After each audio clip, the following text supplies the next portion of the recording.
ಹೇಳಿದ್ದೆಲ್ಲರೂ ಹೇಳ್ಕೊಟ್ಟಿದ್ದಾರೆ. ಸರ್, ರಾಜ್ಯದಲ್ಲಿ ಈಗ ಬೆಲೆ ಏರಿಕೆ ಬಿಸಿ ಈಗ ವಿಪಕ್ಷಗಳು ಟೀಕೆ ಮಾಡ್ತಾ ಇದ್ದಾರೆ, ಸಾಕಷ್ಟು ಟೀಕೆ ಮಾಡ್ತಾ ಇದ್ದಾರೆ. ಪೆಟ್ರೋಲ್ ಬೆಲೆ ಈಗಾಗಲೇ ಸರ್ಕಾರ ಮುಖ್ಯಮಂತ್ರಿಗಳು ಹೇಳಿದ್ದೀವಿ. BJP ಸರ್ಕಾರ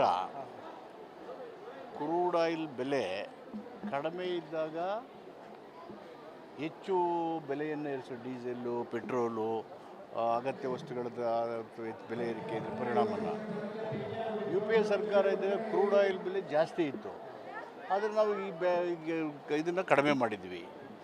ಇವರು ಒಂದಾದ್ಮೇಲೆ ಒಂದು ಏರಿಸ್ತಾ ಹೋದರು. ಈಗ ನಾವು ಏರಿಸಿರ್ತಕ್ಕಂಥದ್ದು ಬೇರೆಯವರು because of the unscientific GST ಇದ್ರದ್ದು ಅದರ ದುಷ್ಪರಿಣಾಮಗಳು ಮತ್ತು ನಮ್ಮ ತೆರಿಗೆ ಸಂಗ್ರಹಣದ ಹೆಚ್ಚು ಭಾಗ ಕೇಂದ್ರ ಸರ್ಕಾರ ಬಳಸ್ಕೊಂಡು ಹೋಗ್ತಾ ಇರ್ತಕ್ಕಂಥದ್ದು ಮತ್ತು ಬೇರೆ ಅಕ್ಕಪಕ್ಕದ ರಾಜ್ಯಗಳಿಗೆ ಹೋಲಿಸಿದಾಗ ನಾವು ಕಡಿಮೆ ಇದ್ದೀವಿ.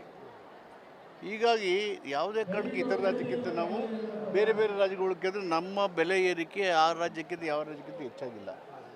ಅಂತಿಮವಾಗಿ ಬೆಲೆ ಏರಿಕೆ ಜನಗಳಿಗೆ ದುಬಾರಿ ಆಗಲಿಕ್ಕೆ ಅವಕಾಶ ಕೊಡದೆ ಬೇರೆ ರಾಜ್ಯಗಳ ಜೊತೆ ಹೋಲಿಕೆ ಮಾಡಿ ಬೆಲೆಗಳನ್ನು ನಿಯಂತ್ರಣದಲ್ಲೇ ಇಟ್ಕೊಂಡು ಸಂಪನ್ಮೂಲನೂ ಕ್ರೋಢೀಕರಿಸ್ಕೊಂಡು ರಾಜ್ಯದ ಅಭಿವೃದ್ಧಿಯನ್ನು ಮಾಡಬೇಕಲ್ಲ. ಸರ್, ಒಂದು ಕಡೆಗೆ ಗ್ಯಾರಂಟಿ ಯೋಜನೆಗಳ ಬಗ್ಗೆ ಅಪಪ್ರಚಾರ ಮಾಡ್ತಾರೆ, ನಿಲ್ಲಿಸ್ತಾರೆ ಅಂತಕ್ಕಂಥ ಒಂದಷ್ಟು ಜನರು ಮಾತಾಡ್ತಾ ಇರ್ತಕ್ಕಂಥದ್ದು. ಇದ್ರ ಬಗ್ಗೆ ಗ್ಯಾರಂಟಿ ಯೋಜನೆ ಕೊಟ್ಟಿದ್ದು ರಾಜಕೀಯ ಉದ್ದೇಶನೂ ಅಲ್ಲ, ಓಟಿನ ಮೇಲೆ ಕಣ್ಣಿಟ್ಟಿದ್ದು ಅಲ್ಲ. ಯಾವ ಸಮುದಾಯಕ್ಕೆ ನಿರ್ದಿಷ್ಟವಾದಂಥ ಮಾಸಿಕ ಆದಾಯ ಇಲ್ವೋ, ಮಾಸಿಕ ಆದಾಯನೇ ಇಲ್ಲದೆ ಬದುಕ್ತಕ್ಕಂಥ ಲಕ್ಷಾಂತರ ಕುಟುಂಬಗಳಿದ್ದಾವೆ. ಆ ಕುಟುಂಬಕ್ಕೆ ಆರ್ಥಿಕ ಭದ್ರತೆಯನ್ನು ಕೊಡಬೇಕು ಅಂತಕ್ಕಂಥದ್ದು ಅದು ಸಂವಿಧಾನದ ಆಶಯ ಕೂಡ.